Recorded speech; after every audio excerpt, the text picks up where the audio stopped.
Commander Vextai looked at the clock on his office wall. In 12 hours, his fleet would attack the enemy forces at Kepler 442b. The mining colony had been under enemy control for 3 months. His job was to free it. The plan was simple. 8 ships would hide in the asteroid field. They would sneak close to the planet. Then they would attack the 12 enemy ships in orbit. It was basic military strategy. Every space navy used this approach. So why did he feel so worried? The answer walked through his door at exactly 800 hours. Lieutenant Commander Kang Dae-ho entered the ready room. He was human. Average height, black hair, dark eyes. He looked normal and calm, but Vextai had learned not to trust that look. 6 months ago, the Galactic Navy had started putting humans on alien ships. It seemed like a good idea then. Humans were new to space travel. They had fresh ideas. Everyone thought they would help win battles. Nobody expected them to completely change how wars were fought. "Good morning, sir," Dae-ho said. He stood straight and saluted properly. "Good morning, Lieutenant Commander. Please sit down," Vextai replied. Dae-ho sat in the chair across from the desk. He pulled out a small computer tablet. "I wanted to discuss tomorrow's mission with you." Vextai felt his 4 eyes blink nervously. "Here it comes," he thought. "I've been studying the battle plans," Dae-ho continued. "The approach through the asteroid field." "Yes? What about it?" Vextai asked. Dae-ho paused. He looked at the star map on the wall. Then he said the words that made every alien commander in the fleet break out in cold sweat. "Maybe don't use that approach." Vextai's purple skin turned pale. Those 2 words, "maybe don't," had become famous throughout the Galactic Navy. Not in a good way.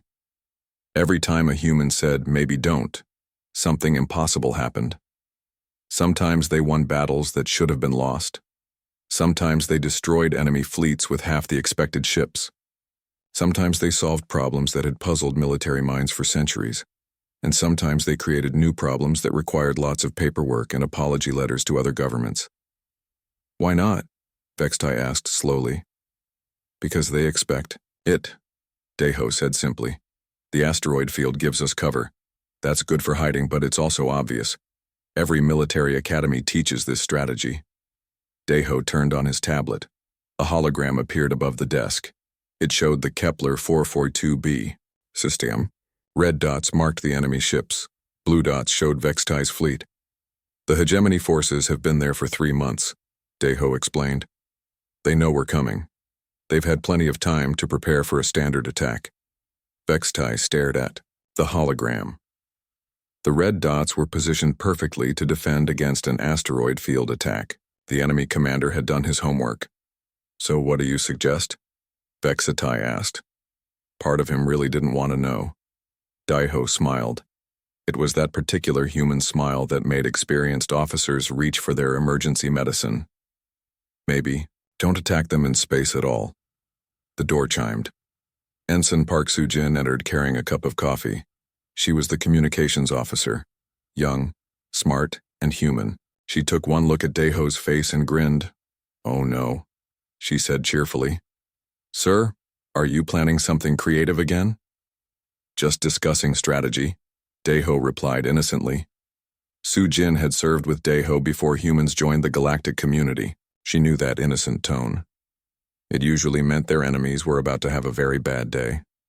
"The senior staff meeting is in 5 minutes, sir," she told Vextai. "Have them come here instead," Vextai said.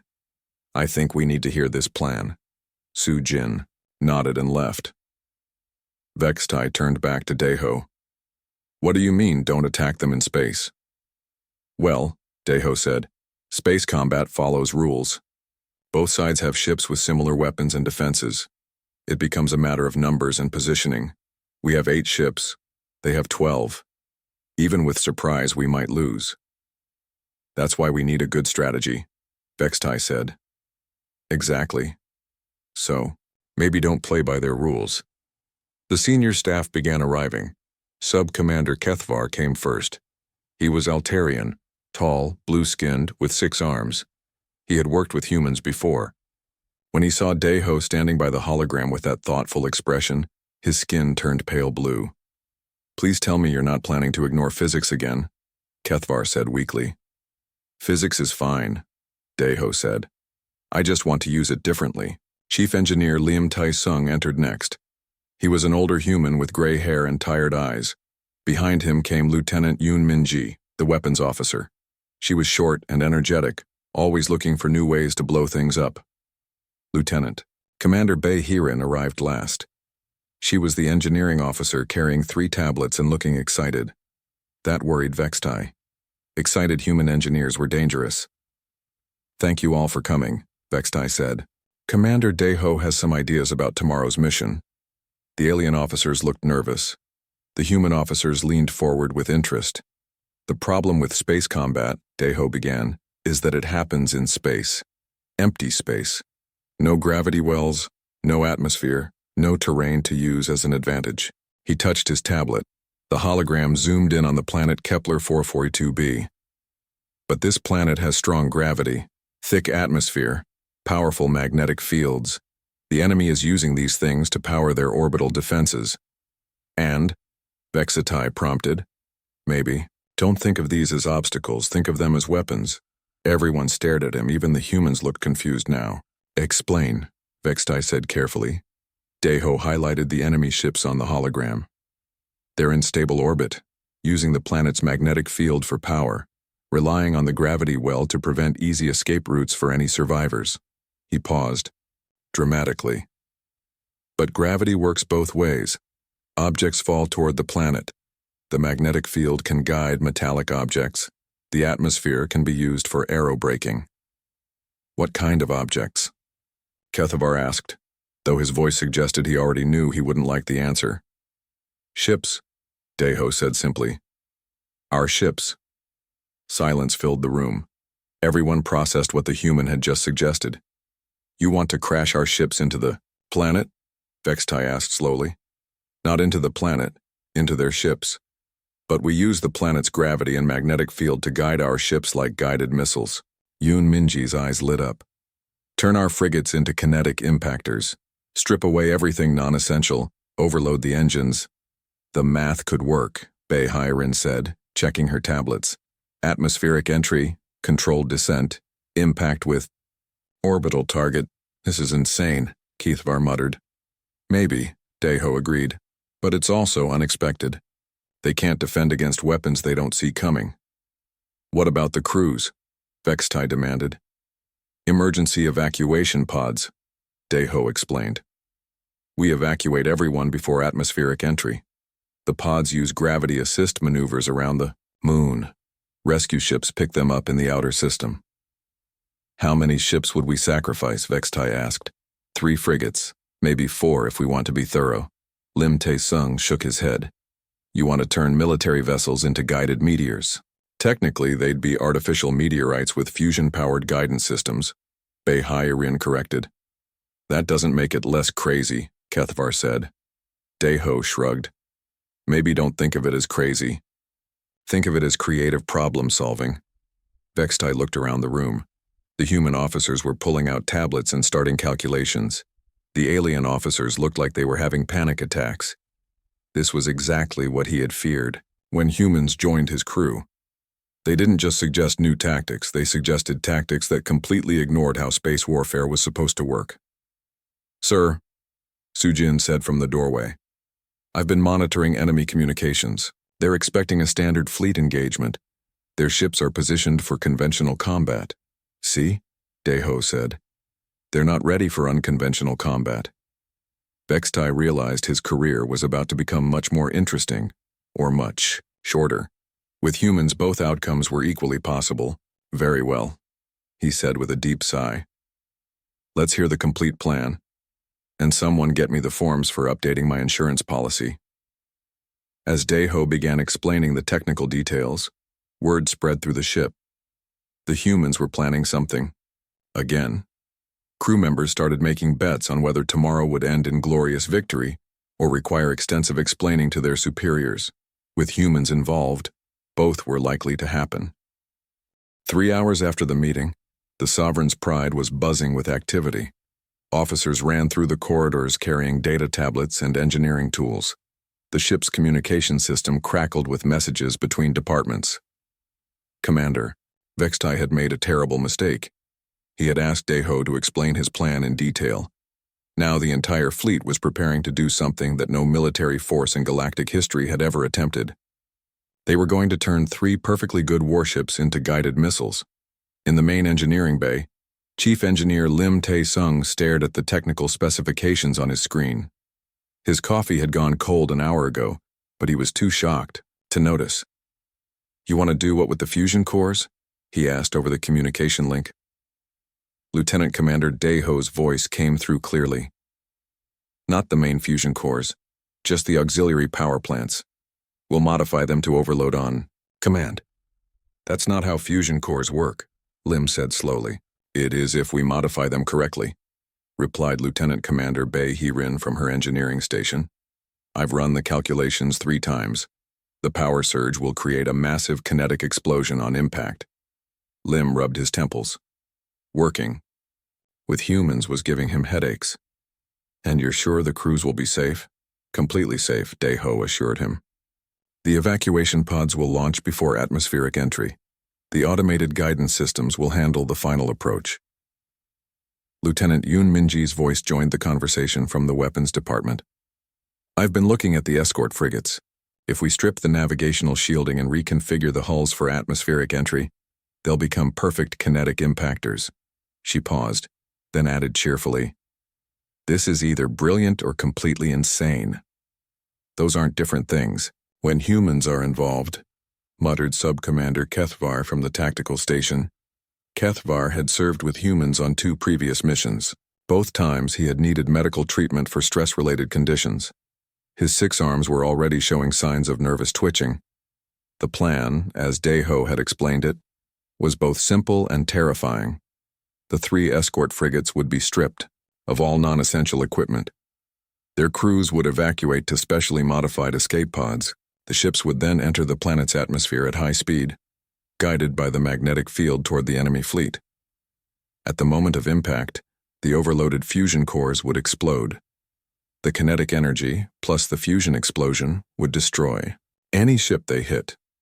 "The beautiful part," Deho had said during the briefing, "is that they'll never see it coming.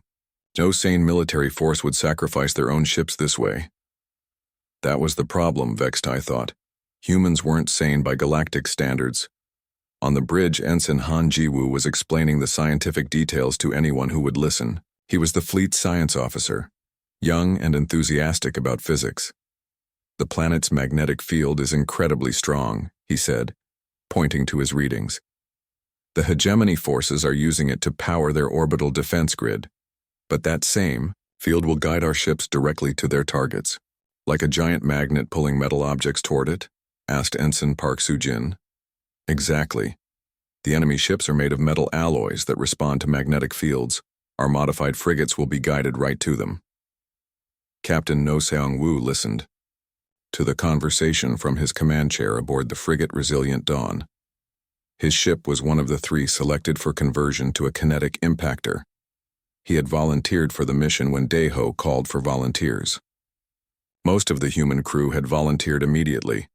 The alien crew members had looked confused and worried. "Captain," his communications officer called out, "Engineering reports they're ready to begin the modifications." "Proceed," No replied. "And remind all crew members about the evacuation procedures." The evacuation plan was almost as crazy as the main attack. The escape pods would launch from the frigates just before atmospheric entry. Then they would use the planet's moon for gravity assist maneuvers. Essentially, they would slingshot around the moon at high speed, building up enough velocity to escape the planet's gravity well. Rescue ships positioned in the outer system would pick them up. Lieutenant Commander Bae Hee-rin had calculated the trajectories personally. "The math works perfectly," she had assured everyone. "Probably." The word "probably" from a human engineer had become another phrase that made alien officers nervous. Back on the Sovereign's Pride, Vextai was reviewing the final preparations. His tactical display showed the positions of all ships in the fleet. 3 frigates were being modified. 5 ships would remain in normal configuration for the rescue operation. Sir, Subcommander Kethvar reported, the hegemony fleet is maintaining standard orbital positions. They show no signs of detecting our preparations. Good, Vextai replied. How long until the modifications are complete? 6 hours, sir. The human engineers are working very fast. That was another thing about humans. When they decided to do something impossible, they worked with incredible speed and efficiency, as if they were afraid someone might realize how crazy their plan was and stop them. Lieutenant Yoon Min-ji appeared on the bridge carrying a data tablet. Sir, I've finished the weapons calculations. Each frigate will impact with the force of a small asteroid. The fusion core explosions will multiply that force by a factor of 10. And you're certain this will work? Vexatai asked. The physics is solid, she replied. Kinetic energy equals 1/2 mass times velocity squared. We're just applying it, on a larger scale than usual. You're turning 3 warships into guided meteors, Vextai pointed out. Maybe don't think of them as warships, suggested Lieutenant Commander Park Ji-young, the logistics officer. Think of them as really expensive missiles with really good guidance systems. Vexti made a mental note to add really expensive missiles to his growing list of phrases that meant different things when humans said them. The modifications continued through the night.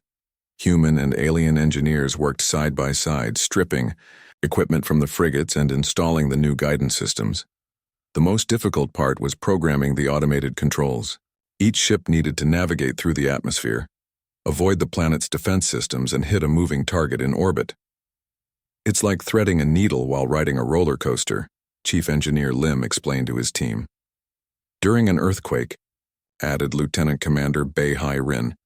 While blindfolded, concluded Ensign Han Jiwoo, you humans have very strange hobbies, commented Engineer Velkari, one of the alien crew members. By morning, the 3 frigates had been completely transformed. They looked like missiles with engines attached. All weapons had been removed. All defensive systems had been stripped away. Only the guidance systems, engines, and overloaded fusion cores remained. Captain No Sung-woo conducted a final inspection of his ship. The Resilient Dawn no longer looked like a military vessel. It looked like a bullet designed to punch through. Armor, beautiful work, he told his engineering team. She'll fly true. Sir, his communications officer reported. All crew members have reported to evacuation stations. We're ready for the final phase. No nodded. In 2 hours, he and his crew would climb into escape pods and abandon their ship. The Resilient Dawn would continue alone, guided by computers and physics toward its target. It was either the most brilliant military strategy ever devised or the most expensive way to commit suicide in galactic history. On the bridge of the Sovereign's Pride, Vexatai watched the final preparations. The 3 modified frigates were moving into position. The Tau rescue ships were heading to the outer system. Everything was ready. Sir, Ensign Park Soo-jin reported, I'm detecting increased communication traffic from the hegemony fleet. They're definitely planning something. Let them plan, Daeho said quietly. They're preparing for a conventional space battle. They have no idea what's really coming. Vexatai looked at his human officers. They seemed calm and confident. The alien officers looked nervous and worried. Maybe that was the difference between humans and the rest of the galaxy. Humans didn't worry about whether something was impossible. They just figured out how to do it anyway.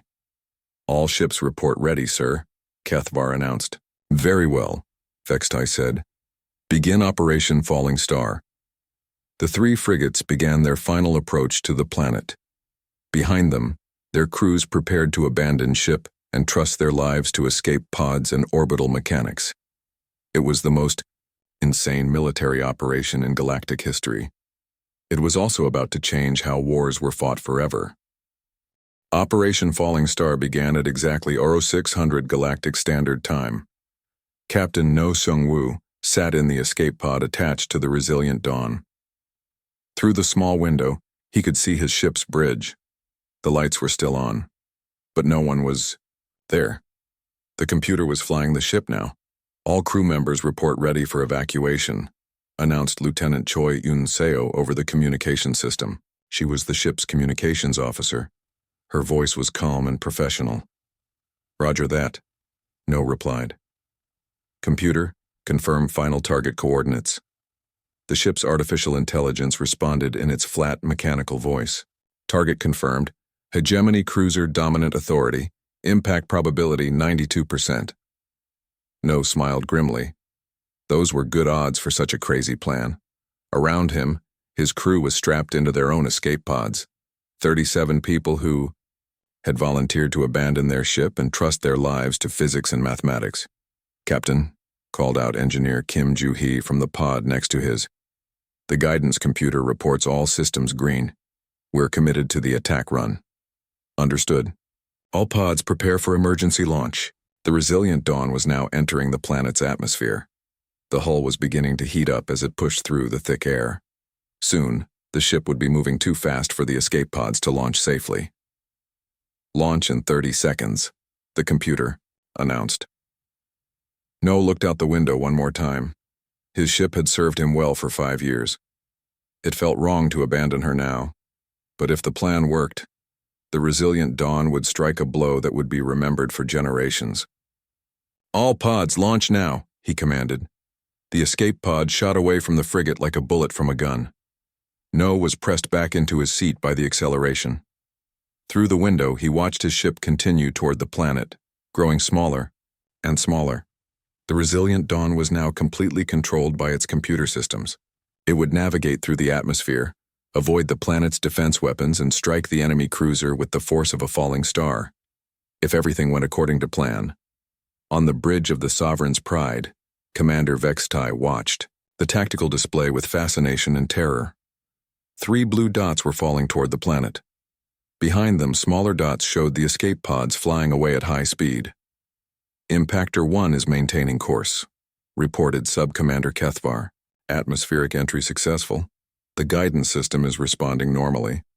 Lieutenant Commander Daeho stood beside the tactical station, watching the display with calm satisfaction. "The planet's magnetic field is pulling the ship exactly where we want it to go." "Impactor 2 has entered atmosphere," announced Ensign Park Soo-jin from the communications station. "Captain Lee reports all crew safely evacuated." The second frigate, Swift Victory, was following the same path as the resilient dawn. Its target was the hegemony battleship Iron Fist. "Impactor 3, entering atmosphere now," Soo-jin continued. Captain Song confirmed successful evacuation. The third frigate, Bold Strike, was aimed at the enemy command ship Supreme Will. Vextai found himself holding his breath. In his entire military career, he had never seen anything like this. 3 ships diving toward a planet like guided meteors, while their crews escaped in tiny pods. It was either the most brilliant strategy ever conceived or the most expensive suicide mission in galactic history. "Sir," called out Lieutenant Yoon Min-ji from the weapons station, "I'm reading massive energy signatures from the planet. The hegemony defense grid is trying to target our ships." "Can they stop them?" Vextai asked. "Negative, sir. The frigates are moving too fast and following unpredictable paths. The guidance computers are making random course corrections." That had been Daeho's idea too. Instead of flying in straight lines, the modified ships would zigzag through the atmosphere. The enemy computers couldn't predict where they would be from one second to the next. "Impactor 1 is approaching final attack vector," Kethvar reported. "Impact in 45 seconds." On the planet's surface, the hegemony garrison was in full panic. Their sensors showed 3 objects falling from space at incredible speed. The objects were too small to be ships, but too large to be meteors. "Commander, Zekthor of the hegemony force tried to contact his fleet. All ships, we have incoming projectiles. Unknown type. Take evasive action." But it was too late. The ships were in stable orbit, using the planet's gravity and magnetic field for power. They couldn't move quickly enough to avoid the incoming attack. Captain No's escape pod was now flying around the planet's moon. The gravity-assisted maneuver was working perfectly. His pod and the others were gaining speed with each orbit. "All pods from Resilient Dawn report successful gravity assist," he announced over the emergency frequency. "We're on course for the pickup point." Through the pod's small window, he could see the planet below. It looked peaceful from this distance, but he knew that in a few seconds, his ship would strike the enemy cruiser with tremendous force. Impact in 10 seconds, came the announcement from the Sovereign's Pride. No watched the planet and waited. The resilient dawn hit the hegemony cruiser Dominant Authority at 0847 hours Galactic time. The impact was visible from 3 star systems away. The frigate struck the cruiser's main hull at a speed of 30 kilometers per second. The kinetic energy was equivalent to a small nuclear weapon. Then the overloaded fusion core exploded. The combined kinetic and fusion energy tore the enemy cruiser apart in less than 2 seconds. The explosion was so bright that it temporarily blinded the sensors on every ship in the system. "Direct hit," shouted Lieutenant Yoon Minji. "Enemy cruiser is completely destroyed." Cheers erupted across the bridge of the Sovereign's Pride. Even the alien crew members were celebrating. They had just witnessed something that military historians would study for centuries. "Impactor 2 approaching target," Kethvar announced. The swift victory struck the battleship Iron Fist 30 seconds later. The result was the same. A brilliant flash of light, followed by expanding debris where a warship used to be. "2 enemy capitals destroyed," reported Sujin. "The remaining hegemony ships are breaking formation." Vexatai stared at the tactical display. In less than 2 minutes, his fleet had destroyed 2 of the enemy's largest ships. The hegemony force was down from 12 ships to 10, and they were starting to panic. "Impactor 3 is on final approach," Kethvar said. But something was wrong. The enemy command ship Supreme Will was trying to move. Its engines were firing at maximum power, attempting to break orbit. "They're running," Daeho observed. "But they won't escape." The bold strike hit the command ship as it tried to flee. The impact occurred at the ship's engine section, causing a massive secondary explosion. The command ship split in half, both pieces tumbling toward the planet. 3 direct hits, Yoon Minji reported with satisfaction. Enemy fleet strength reduced by 25%. But the battle wasn't over. The remaining 9 hegemony ships were now fully alert and extremely angry. They turned their weapons toward the Sovereign's Pride and began firing. "Incoming missile barrage," warned Kethvar. 36 missiles inbound. "Evasive maneuvers," Vextai ordered. "All ships attack formation."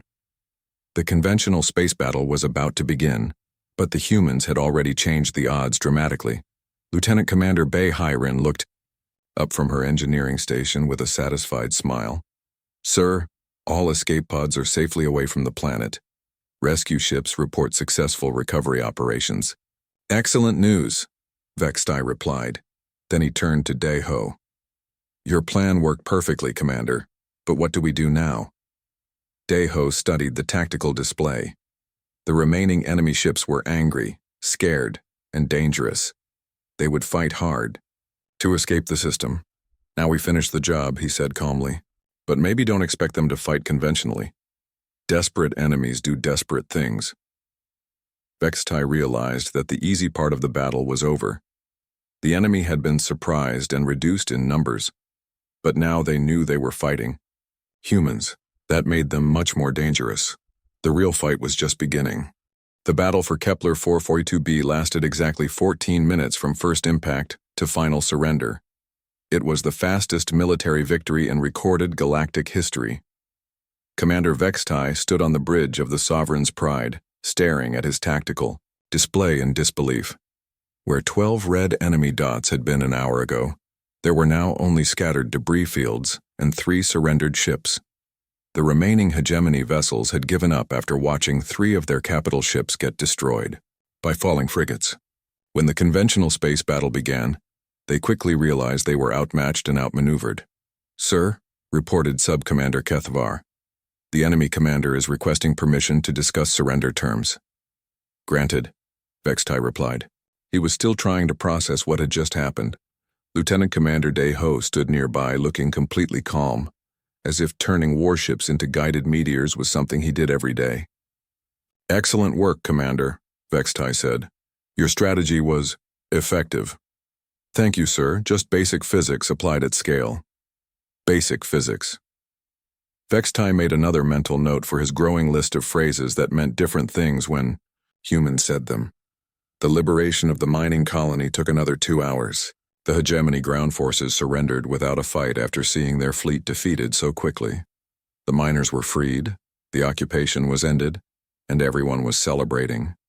Everyone except the alien officers, who were starting to understand what working with humans really meant. 6 hours after the battle, Admiral Rexthar arrived in the system aboard the massive dreadnought Inevitable Conclusion. He had expected to find either a glorious victory or a debris field where Vextai's fleet used to be. What he found was more disturbing than either option. "Commander Vextai," the Admiral said as he materialized on the bridge via hologram. "I need a full explanation of what happened here." "Yes, sir. We successfully liberated the mining colony using unconventional tactics suggested by our human officers." "Unconventional?" Admiral Rexthar's 3 eyes blinked nervously. "I received reports that you turned 3 of your own ships into kinetic weapons." "That's correct, sir, and crashed them into enemy vessels." "Yes, sir." "While the crews escaped in pods that used gravitational slingshot maneuvers around the moon." "Affirmative, sir." Admiral Rexthar was quiet for a long moment. His species only went silent when they were either very angry or very confused. Sometimes both. "Let me speak with the human who suggested this plan," he said finally. Daeho stepped forward and saluted properly. "Lieutenant Commander Kang Daeho reporting, sir." "Commander, did you really suggest using our own ships as missiles?" "Not exactly, sir. I suggested using them as kinetic impactors guided by planetary magnetic fields and gravity wells." "That's the same thing." "Maybe don't think of them as missiles, sir. Think of them as really large bullets with guidance systems." Admiral Rexthar's aide, Sub-Commander Velkari, made a note on his datapad. The list of phrases that meant different things when humans said them was getting very long. "Commander," the Admiral continued, "do you realize that your tactics completely ignore 3,000 years of established naval doctrine?" "Yes, sir. That's why they worked." The Admiral stared at the human officer. Daeho looked perfectly serious and completely calm, as if ignoring 3,000 years of military wisdom was perfectly reasonable. "Explain." "Sir, conventional space combat follows predictable patterns. Both sides use similar ships with similar weapons. Victory goes to whoever has better numbers, positioning, or luck." Daeho gestured toward the tactical display showing the debris from the destroyed enemy ships. "But if you change the rules, the enemy can't adapt fast enough. They prepared for a conventional fleet engagement. They got kinetic bombardment from atmospheric entry vehicles." "You sacrificed 3 ships," the Admiral pointed out. "We traded 3 frigates for 3 enemy capital ships," Daeho corrected. "Plus, we demoralized their entire fleet. The remaining ships surrendered rather than face more unconventional attacks." Captain Li Donghuan, the human strategic advisor, stepped forward. "Sir, if I may add something." "Proceed." "This was just basic applied physics. Kinetic energy equals 1/2 mass times velocity squared. We simply applied that formula using ships instead of traditional projectiles." Admiral Rexthar felt a headache developing.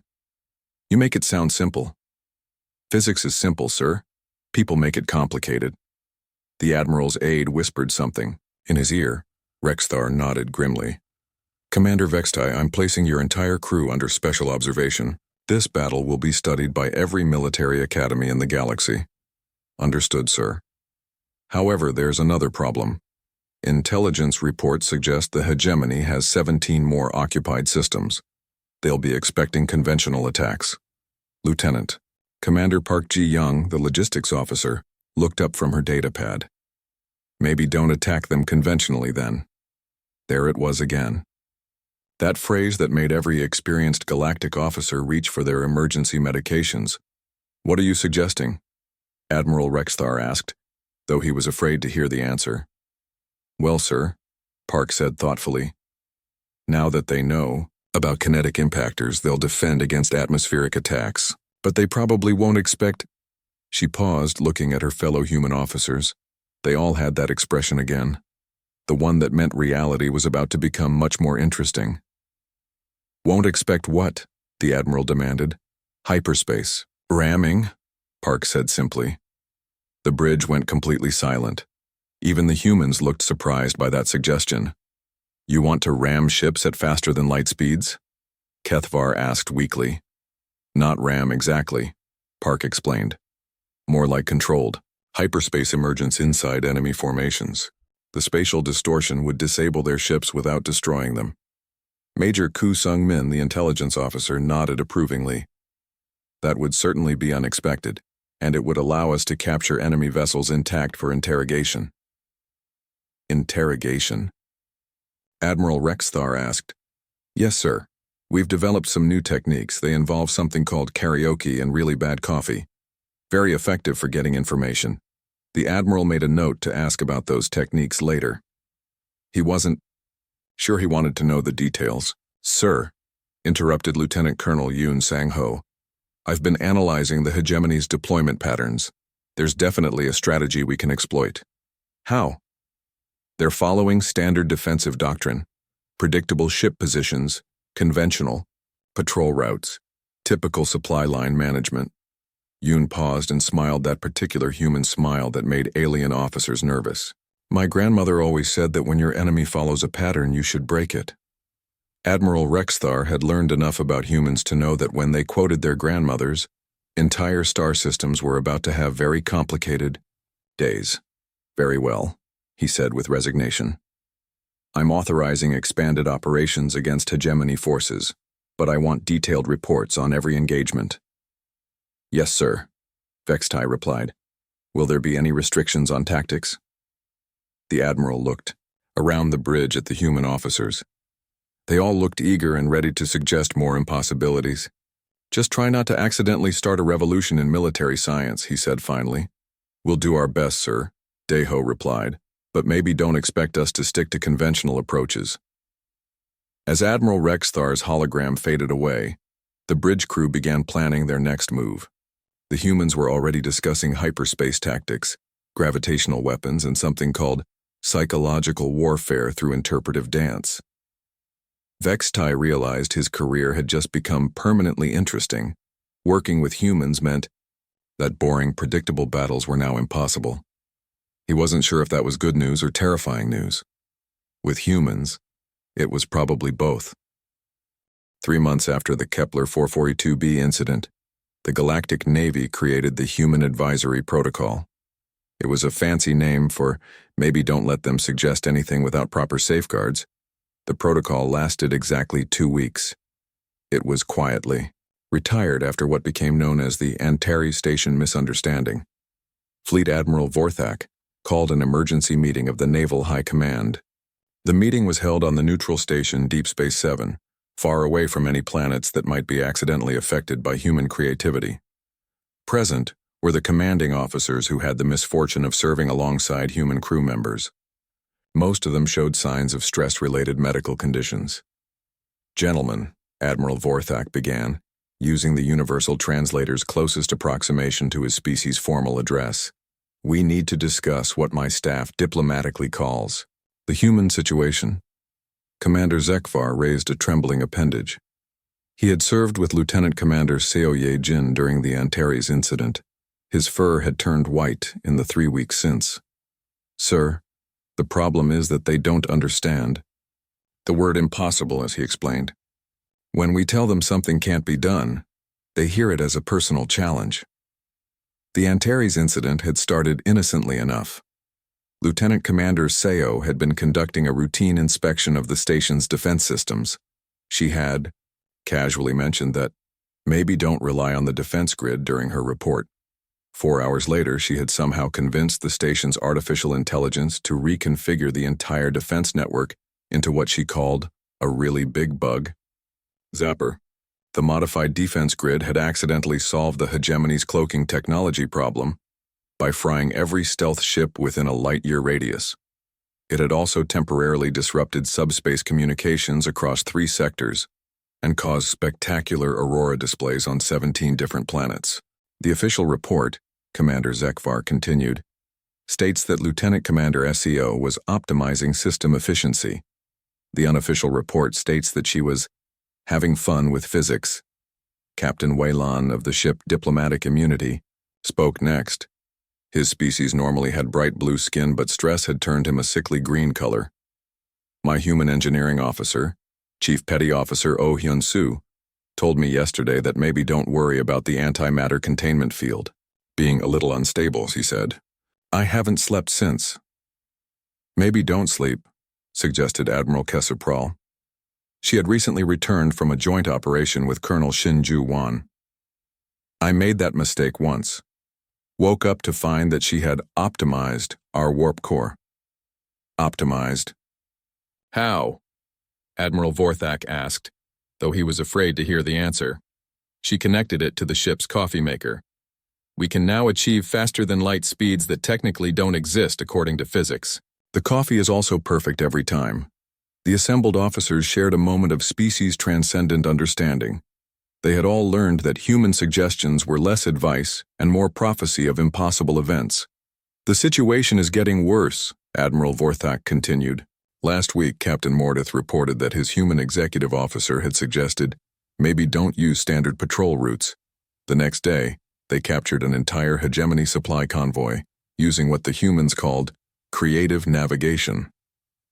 Captain Mordeth nodded miserably. Lieutenant Commander Kim Tae-hee convinced our navigator to plot a course through a nebula that our sensors said was impossible to traverse. Turns out the nebula was hiding a major enemy supply route. How did she know? Admiral Vorthak asked. She said it was just a hunch. Apparently humans have these things called hunches that are somehow more accurate than our most advanced sensors. Commander Velkari, Admiral Vorthak's chief of staff, consulted his datapad. Sir, we've identified several other concerning phrases used by human personnel, such as, hear me out, crazy idea, but what's the worst that could happen, and hold my coffee and watch this. All of these phrases have been followed by events that require extensive incident reports. Admiral Vorthak's 6 eyes all focused on different points around the room. It was a sign of extreme stress among his species. What about their combat effectiveness, he asked. Captain Nextar, who commanded a mixed squadron, raised a tentative claw. Sir, they're incredibly effective. My human tactical officer, Major Song Mi-kyung, has won every simulation she's participated in. That's good news. Not really, sir. She wins by doing things that shouldn't be possible. Last week, she defeated a superior enemy force by using our garbage disposal unit as a weapon. How? She jettisoned our food waste at high velocity during a battle. The enemy ships couldn't track small, irregular objects moving at random speeds. Their targeting systems failed completely. Admiral Vorthak made a note to review the definition of weapons in the official regulations. Sir, Commander Zekvar added, there's also the problem of their teaching methods. My human officers have been helping my alien crew learn new tactics. What kind of help? They use something called learning through experience. Yesterday, they taught my navigator how to plot evasive courses by having him fly through an asteroid field while blindfolded. And this worked? Perfectly. My navigator can now avoid obstacles he can't even see. But the experience gave him a nervous condition that requires daily meditation. Supreme Commander Athkalar, the highest-ranking officer present, stood up. His species was known for their calm, logical approach to problems. Today, he looked anything but calm. The decision has been made at the highest levels of government, he announced. Humans will be integrated into all fleet operations, effective immediately. The silence that followed was the sound of military careers being quietly re-evaluated. However, the Supreme Commander continued, new regulations are being implemented. All human communications must be monitored and analyzed by special tactical committees. Captain Mordeth raised his hand. Sir, what if they don't use the standard phrases? My human officers have started saying things like, trust me on this, and I saw this in a movie once. All human communications are now classified as tactical intelligence, the Supreme Commander replied. Every suggestion, comment, or casual observation must be forwarded to command for analysis. Admiral Kesempral looked confused. Sir, that seems excessive. Yesterday, my human communications officer said, nice weather we're having during a routine status report. What happened? 3 hours later, we discovered that the nice weather was actually a camouflaged enemy listening post disguising itself as a solar storm. We captured 17 enemy agents. The Supreme Commander made another note on his datapad. Weather comments are now classified as intelligence reports. Colonel Tervax, the oldest officer present, slowly stood up.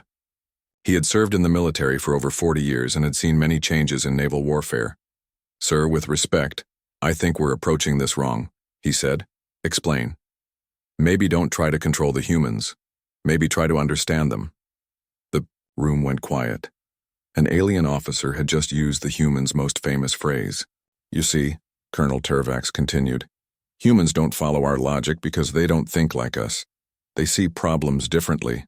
They find solutions we never consider." "And your point?" "My point is that they're not breaking the rules of warfare. They're writing new ones. And if we're smart, we'll learn from them instead of trying to stop them." Lieutenant Commander Park Soo-jin had been quietly observing the meeting from the back of the room. As the only human officer present, she had been invited to provide cultural insight. "If I may, sirs," she said politely. "Proceed," Admiral Vorthak replied. "Colonel Tervax is right. We're not trying to break your military traditions, we're just approaching problems differently." "How so?" "Well, sir, you've all been fighting the same enemies using the same tactics for centuries. But maybe don't expect your enemies to keep following the same patterns forever." There it was again. That phrase that had become both famous and terrifying throughout the galaxy. The hegemony, the consortium, the Free Traders Alliance, they all use conventional military doctrine because it works, Park continued. But conventional doctrine only works against conventional thinking. And humans don't think conventionally? No, sir. We think creatively. When you tell us something is impossible, we ask why. When you say something has never been done before, we ask why not. Supreme Commander Athkalar nodded slowly. "And this is why your suggestions often sound insane to us." "Exactly, sir. What sounds insane to you sounds like an opportunity to us." Admiral Vorthak looked around the room at his assembled officers. They all looked tired, stressed, and confused. But they also looked oddly hopeful. "Very well," he said finally. "The new protocol is simple. Humans will continue serving on all ships. Their suggestions will be evaluated on merit, not on how conventional they sound. And if they suggest something truly impossible?" "Captain," Waylon asked. "Then we'll let them try it. If it works, we'll add it to our tactical manual. If it doesn't work..." The Admiral paused. "Well, at least the incident reports will be interesting." Lieutenant Commander Park Soo-jin smiled. "Thank you, sir. You won't regret this decision."